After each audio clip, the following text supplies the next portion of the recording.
दर्शन news. संयुक्त सचिव सामाजिक न्याय और अधिकारिता विभाग भारत सरकार के निर्देशानुसार सोमवार को 9 बजे पूर्वाह्न में नशा मुक्त भारत अभियान के अवसर पर सिवान जिले के सभी विद्यालयों, महाविद्यालयों, यूनिवर्सिटी, इंजीनियरिंग कॉलेज एवं पॉलिटेक्निक एवं अन्य पब्लिक इंस्टीट्यूशन में कार्यक्रम आयोजित कर नशा मुक्ति के संबंध में शपथ लिया गया।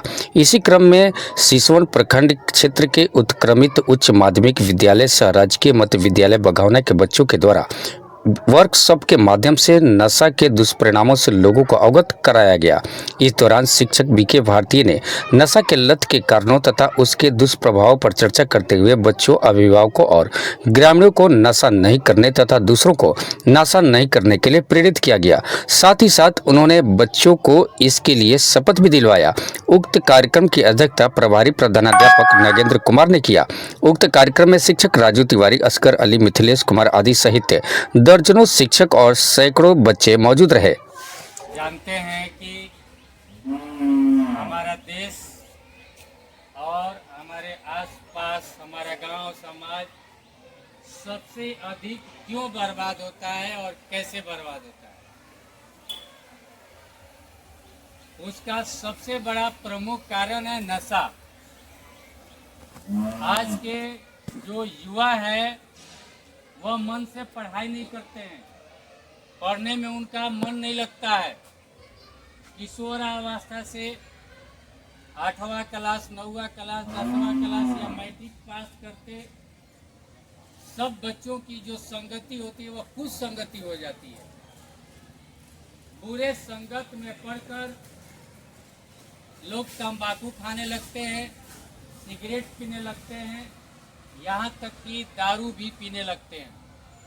हालांकि बिहार में शराबबंदी है, शराब कहीं नहीं मिलता है, लेकिन ये नशा करने वालों के कारण क्या होता है, शराब जो तस्करी करने वाले हैं, जो शराब तस्कर है, वो भी इसका फायदा उठाते हैं और देखते हैं कि अभी भी पीने वाले मुंहमांगा दाम दे रहे हैं, तो कहीं से न कहीं से जुगाड़ करके गलत तरीके से बिहार में दारू लाते हैं और बेचते भी। अगर दारू शराब नहीं है तो लोग तंबाकू का सेवन करते हैं।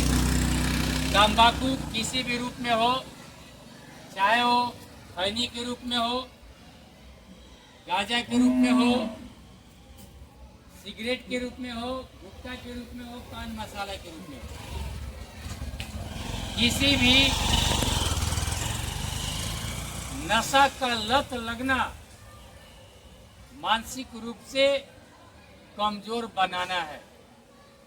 कोई भी व्यक्ति अगर नशा सेवन करता है, किसी भी प्रकार का नशा सेवन क्यों ना हो, मानसिक रूप से वो व्यक्ति कमजोर हो जाता है। उसकी सोच समझ पहले ऐसी नहीं होती है। जो बच्चे शुरू में सोचते हैं कि हम डॉक्टर बनेंगे, बड़े होकर इंजीनियर बनेंगे या फौज में हिस्सा लेंगे, हम भाग लेंगे, बैंक में जाएंगे, IAS अफसर बनेंगे, उनका सपना चकनाचूर हो जाता है। उनका जो दिमाग है वह नशा के कारण पढ़ाई लिखाई से भटक जाता है। जो बच्चे या जो सयाने लोग भी या जो युवा या जो बूढ़ा या किसी भी प्रकार का कोई भी व्यक्ति हो, चाहे वो महिला हो, यहाँ तक कि पुरुष हो या यहाँ तक कि महिला है क्यों ना हो, सब पर नशा का गलत प्रभाव पड़ता है। अगर एक महिला शराब पीती है या नशा सेवन करती है तो उसका सेहत तो बर्बाद होता ही है और साथ साथ पेट में पल रहा जो बच्चा होता है उस पर भी गलत प्रभाव पड़ता है और वो बच्चा भी शरीर से कमजोर पैदा होता है। पुरुष अगर नशा सेवन करता है और नशा का जब व्यसन लत लग जाता है तो उस नशा के लिए जिस चीज का वो नशा, जैसे गुटखा ही हो, सिगरेट ही हो, 10 रुपया 20 रुपया के लिए जब यह शरीर में बेचैनी होती है नशा सेवन के लिए, तो उन बच्चों के लिए जब पैकेट में पैसा नहीं रहता है तो दूसरों से भीख मांगना पड़ता है, तन 10 रुपया दो, ऐसा करना पड़ता है, 20 रुपया दो। शाम को देखेंगे दारू शराब पीने वाले दुकान जाकर एने ओने 2 4 5 रुपया 10 रुपया 20 रुपया वो क्या करते हैं, भीख मांगते हैं। और लोग जब जान जाते हैं कि यह नशा करने के लिए पैसा मांग रहा है और लोग जब पैसा देना बंद कर देते हैं तो पता है क्या करता है, रात के समय या दिन के समय में भी चोरी करता है, किसी घर डकैती करता है, किसी के घर से बर्तन चुरा लिया, किसी घर से मोबाइल चुरा लिया, और नहीं मतलब बड़ा बड़ा चोर नहीं, छोटा छोटा ही सब, समझ रहे हैं। किसी का घर टिकाया हुआ है, किसी घर बंद है कई दिनों से, उपाय करके ताला तोड़कर सामान चुरा लिया। वो सब मालूम है किस लिए करते हैं, सब किस लिए, पीने के लिए, नशा करने के लिए। आपको क्या लगता है ये सब अच्छी बात है? जब कोई एक व्यक्ति पहली बार नशा करता है उस समय नहीं लगता है, और हमारे समाज में हमारे घर के अगल बगल में हमारे दुश्मन है, वही कहते हैं एक दिन पी ले तो का हो जाए, एक दिन खैनी खा ले तो का हो जाए।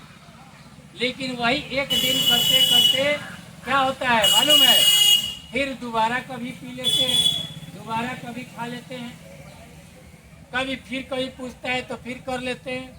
लेकिन ऐसा करते रहने से क्या होता है, हमें आदत लग जाती है और हमारे शरीर में ऐसी इंद्रियां हैं जो उनको चाहने लगती है कि हाँ जब वो पिएंगे तो मजा आएगा। अरे जो नहीं पीते हैं क्या उनको मजा नहीं आता है? वो तो हमेशा मजा करते हैं, लेकिन वो पीने के बाद अपना शरीर इस तरह खराब कर लेते हैं कि आने वाले समय में जब तक वो पिएंगे नहीं तब तक उनके शरीर में मजा आएगा ही, उदास रहेंगे, मन को बैठे रहेंगे। और वैसे लोग जब उनको नहीं दिया जाता है तो अंत में शरीर उनका कमजोर भी पड़ने लगता है। घर से जब देखते हैं कि दूसरे के घर से अब चोरी करना नहीं बन रहा है तो वैसे पियक्कर लोगों की बातों को आप जानते होंगे। घर में मम्मी की चाची की गहने गुड़िये चुरा कर बेचने लगते हैं, सुने होंगे, सुना है आप लोगों ने? गहना गुड़िया बर्तन घर में का थरिया सब बिक जाता है। और बड़े बड़े नर्सरी तो अपना जमीन जायदाद पीने के चक्कर में बेच देते हैं, घर इत्यादि में बेच देते हैं। तो क्या हम लोग प्रयास नहीं कर सकते हैं कि हमारा समाज बचे? बोलिए सब लोग प्रयास करेंगे? क्या हम लोग नशा सेवन करेंगे? क्या दूसरों को नशा करने देंगे?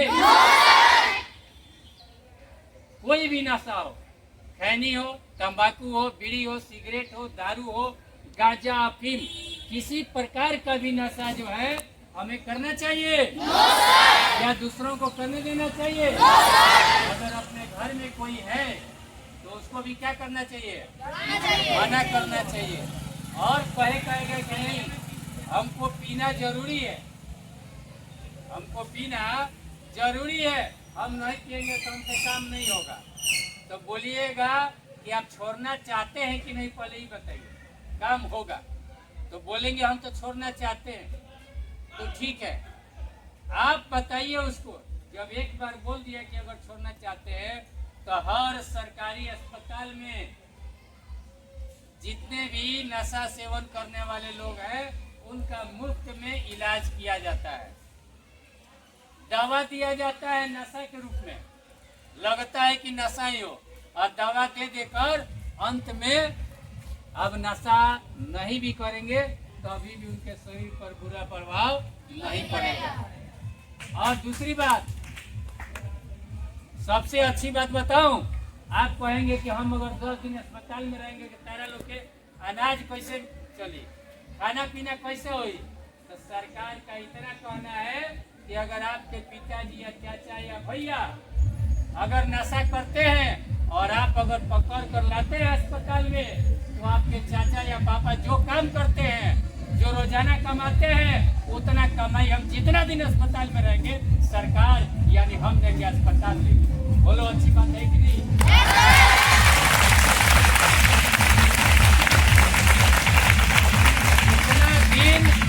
जितना दिन आप अस्पताल में रहेंगे आपके घर वाले उतना दिन का खर्चा आपको सरकार देगी, आपको अस्पताल में मिलेगा। तो क्या आज के बाद से ऐसा करेंगे? ऐसे हाथ करिए और कहिए कि हम